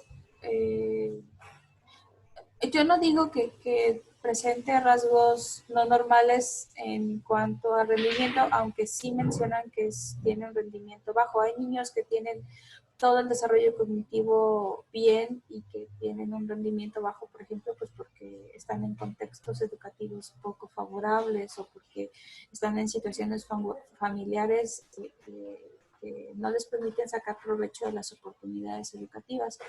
Pero en este caso, aparte de que dicen que tiene un desempeño bajo, por abajo de lo regular, tiene en las pruebas que sí le aplican, por ejemplo, fluidez de letra, tiene una puntuación súper baja, ¿no? Entonces creo que sí hace falta como una evaluación mucho más completa. Pero bueno, este niño ya ahorita está que como en la secundaria. Sí. Sí. Ya pasó. Ya lo pasó. Tal vez lo agarraron era el hijo de la investigadora, ¿no? Ándale.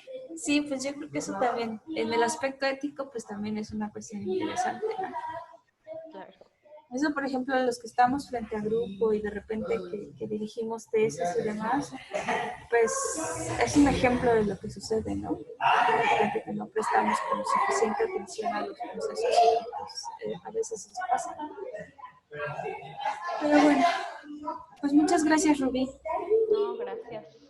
También yo quiero destacar pues que al final la mayoría de los que estamos involucrados pues tenemos una formación de psicólogos.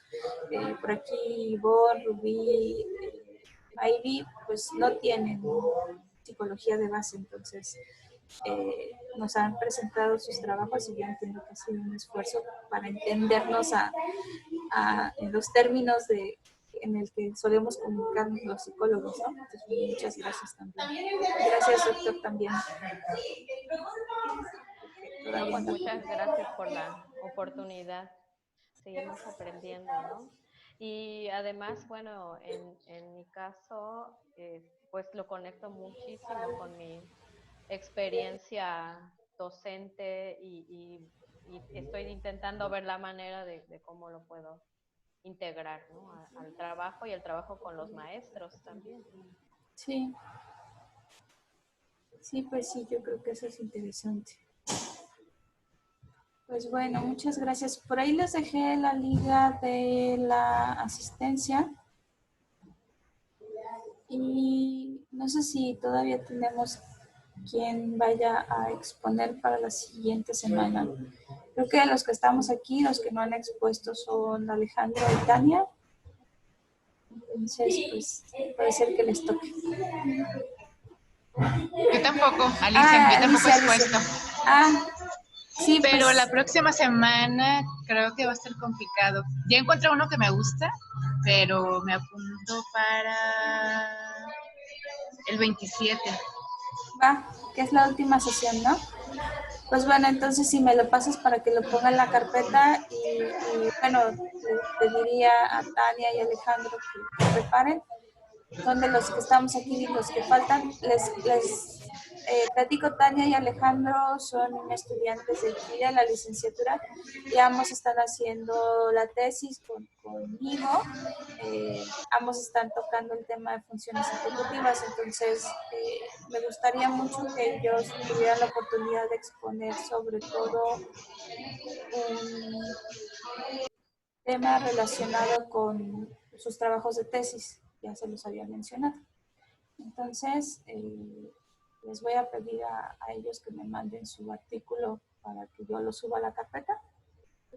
Y ya Alicia, y si alguien más se anota, quedaría para la siguiente sesión. Si no, pues yo me uno para cerrar las sesiones. Bueno, pues no olviden poner su asistencia y bueno, de los que quedamos que sí van a hacerlo de la constancia, pues les pido que no olviden mandarme su comprobante de pago. No sé, no me han pasado la lista, pero yo espero que ya todos los que estamos ya tengamos nuestro comprobante de pago. Bueno, yo no soy yo no me registré como asistente, entonces yo no voy a tener constancia. Bueno, pues muchas gracias y pues nos vemos la próxima semana. Adiós a todos y todas, gracias. Gracias. Gracias, Vicenta. Adiós. Gracias, buenas tardes. Buenas tardes a todos, hasta Adiós, luego. Betty. Adiós, cuídense. Adiós, adiós.